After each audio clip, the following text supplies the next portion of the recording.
Hello नमस्ते, कैसे आप लोग। मेरा नाम है सौरभ राय और आप देख रहे हैं मेरे व्लॉग्स। आज की तारीख है 9 मार्च 2022।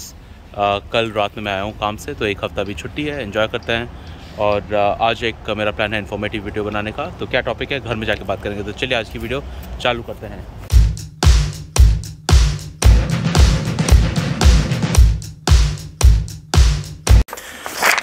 ओके, तो टॉपिक जिस पे आज हम लोग बात करने वाले हैं वो है pros and cons of living in Australia. तो मैंने एक सिमिलर टॉपिक पे वीडियो बनाया था कुछ महीने पहले, pros and cons of living in Perth, जो बहुत थोड़ा पर्थ बेस्ड था। और ये हम लोग इन्फॉर्मेशन देने वाला है जनरली जो ऑस्ट्रेलिया में डिफरेंसेस है कंपेयर टू अपनी देसी countries, India, Pakistan, Bangladesh etcetera. तो इसके बारे में आज बात होगी। ओके, तो अगर प्रोज है, यहाँ का जो सबसे मेन प्रो है वो है यहाँ की स्टैंडर्ड ऑफ लिविंग। यहाँ पे क्लीन एयर है। आपको किसी के घर में एक कोई भी एयर फ्रेशनर या एयर प्यूरीफायर जो लगा रहता है वो नहीं दिखेगा। एमिशंस काफ़ी कम है यहाँ पे, पोल्यूशन काफ़ी कम है। बाहर जाएंगे, शॉपिंग जाएंगे, रोड्स पे सब कुछ साफ़ सुथरा है और सारी फैसिलिटीज़ अवेलेबल हैं without queuing up. For example, अगर बैंकिंग भी करनी है तो आप घर बैठे बैठे फ़ोन पे आराम से बैंकिंग कर सकते हैं। हाउएवर इसी के टॉपिक पे कॉन्स भी आते हैं। और कौन सी हैं, क्योंकि स्टैंडर्ड ऑफ लिविंग हाई है तो यहाँ पे जो कॉस्ट ऑफ लिविंग है वो भी काफ़ी हाई है। So for example, on an average अगर घर रेंट करना है कैपिटल सिटी में, तो एक बहुत ही basic 2 bedroom house, 3 bedroom house आपको यहाँ पे $350 पर वीक से $450 पर वीक। ऑब्वियसली डिपेंड करता है आप कौन से लोकेशन में रह रहे हैं, कौन से सबब में रह रहे हैं। ये प्लस माइनस $100 हो सकता है, but round about on an average इतना होता है। खाना पीना काफ़ी महंगा है। तो अगर फॉर एग्ज़ाम्पल हम लोग की फैमिली ऑफ 3 है, मैं, मेरी वाइफ और मेरा बेटा जो 4 साल का है, हम लोग जाते हैं तो आराम से $100 एक मील के लग जाते हैं। एक कोई कोल्ड ड्रिंक पियेंगे प्लस 1 मील ईच। तो ये है यहाँ का cons. Standard of living pro है, तो उसी के रिलेशन में जो कॉन्स है वो कॉस्ट ऑफ लिविंग काफ़ी हाई है। तो एक प्रो है यहाँ का जो पे रेट है। तो पे रेट यहाँ पे जो मिनिमम सैलरी मिलती है, डजंट मैटर आप छोटा सा भी छोटा काम कर सकते हो, कोई काम छोटा बड़ा नहीं होता है। बट स्टिल अगर जो सबसे कम सैलरी मिलती है, अगर आप 16 प्लस हैं, 18 प्लस है, तो यह है $20 एन आवर। चेक करना पड़ेगा कौन से स्टेट का कहाँ का एग्जैक्ट पे रेट है, but round about on average $20 per hour यहाँ पे मिनिमम सैलरी है। इसी टॉपिक पे जो कॉन्स आता है कि क्योंकि मिनिमम सैलरी काफ़ी हाई है कंपेयर टू US, कनाडा और बाकी सारी जो वेस्टर्न कंट्रीज़ हैं, इसका कौन सी है कि जो यहाँ पे लेबर चार्जेस हैं वो बहुत महंगे होते हैं। तो अगर आपको प्लम्बर बुलाना है, इलेक्ट्रीशियन बुलाना है, नॉर्मली जितना पैसे का सामान नहीं लगता है उससे ज़्यादा लेबर चार्जेस लगते हैं। कॉल आउट फीस, जैसे अगर लॉकस्मिथ को बुलाना है आपको, तो क्योंकि आपको चाबी बनवानी है, तो $250 $300 आराम से लग जाते हैं एक चाबी बनवाने में। अगर वो घर में आ रहा है और आप चाबी बना रहे हैं, और सेम चाबी अगर आप दुकान में जाकर बनवाते हैं तो $5 में काम हो जाता है। तो मैनुअल लेबर काफ़ी एक्सपेंसिव है। एक प्रोस है कि यहाँ पे जो मेडिकेयर बेनिफिट्स हैं, तो जैसे अगर आप यहाँ पे परमानेंट रेजिडेंट है या फिर यहाँ पे सिटीज़न है, तो यहाँ पे आपको मेडिकेयर कार्ड मिलता है। तो आपको जो सारी मेडिकल इन हॉस्पिटल ट्रीटमेंट है वो सारा टेक केयर होता है वाया गवर्नमेंट, थ्रू गवर्नमेंट। आपको जीपी को दिखाना है, अगर आपको टेस्ट कराना है, ये सब कुछ कवर्ड होता है मेडिकेयर कार्ड के थ्रू। तो ये एक बेनिफिट है। और कॉन्स ये है कि ऑस्ट्रेलिया इन जनरल इतना सोशल नहीं है कंपेयर टू इंडिया और अदर देसी कंट्री। तो यहाँ पे जैसे इंडिया में हम लोग नेबर्स से घुलते मिलते हैं, उठना बैठना रोज़ होता है, यहाँ पे ऐसा नहीं होता है। यहाँ पे आपको प्रॉपर स्केड्यूल करना पड़ता है अपना गेट टुगेदर। और नॉर्मली अगर इनविटेशन आता है तभी कोई किसी के घर में जाता है, अदरवाइज़ ऐसा नहीं है कि शाम की चाय पीने के लिए अपने दोस्त के घर चले गए। तो ये है कॉन्स। ओके, तो एक प्रो है यहाँ का, वो है सेंट्रल लिंक सपोर्ट।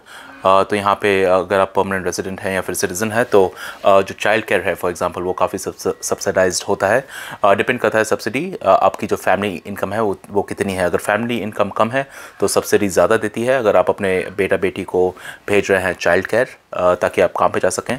अगर फैमिली इनकम ज़्यादा है तो सब्सिडी उतनी ही कम होती है।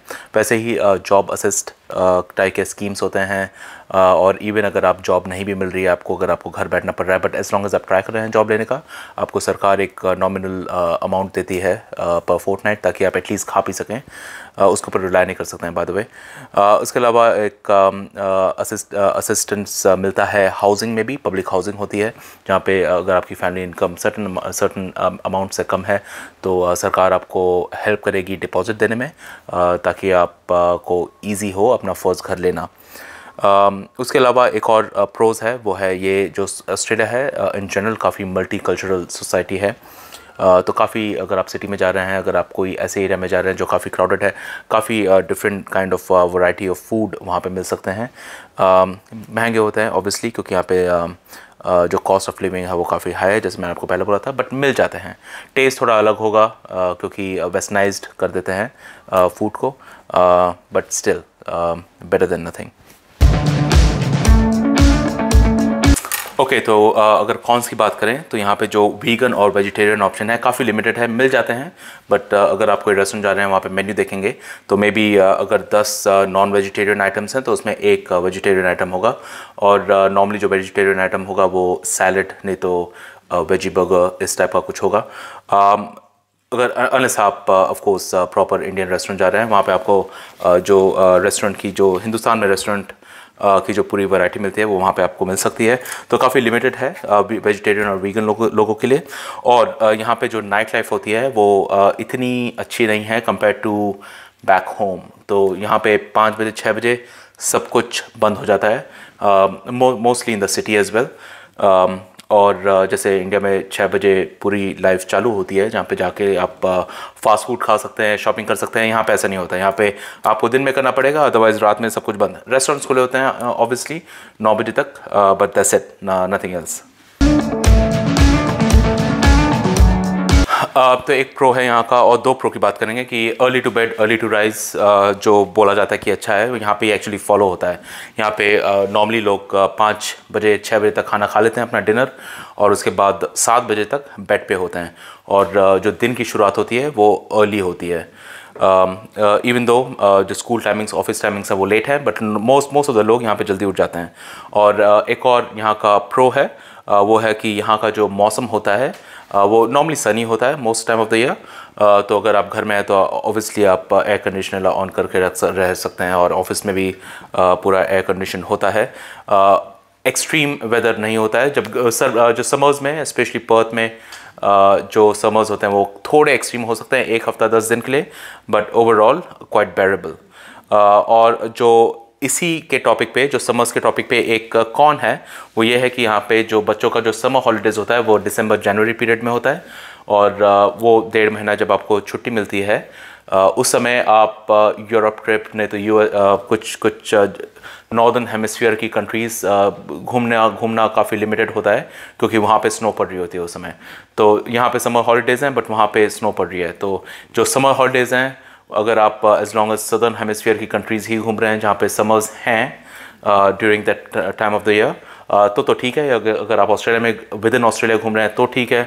इंडिया में भी उस समय सर्दी होती है, बाकी रेस्ट ऑफ द जो मेन टूरिस्टी टाइप की कंट्रीज़ हैं वहाँ पे भी सर्दी होती है। तो एक ये कौन सा है कि समर्स हॉलीडे इन ऑस्ट्रेलिया आपको काफ़ी लिमिटेड ऑप्शन है कि आप कहाँ घूम सकते हैं। तो चलिए, आशा करता हूँ वीडियो पसंद आया होगा। अगर पसंद आया तो कर दीजिए लाइक, अगर और पसंद आया, बहुत पसंद आया तो कर दीजिए शेयर एंड सब्सक्राइब। और मुलाकात होती है अगले वीडियो में। अगर कोई और टॉपिक है जो आप चाहते हैं मैं डिस्कस करूँ, प्लीज़ कमेंट डाउन बिलो, और उस पर भी वीडियो बनाई जाएगी। बाय।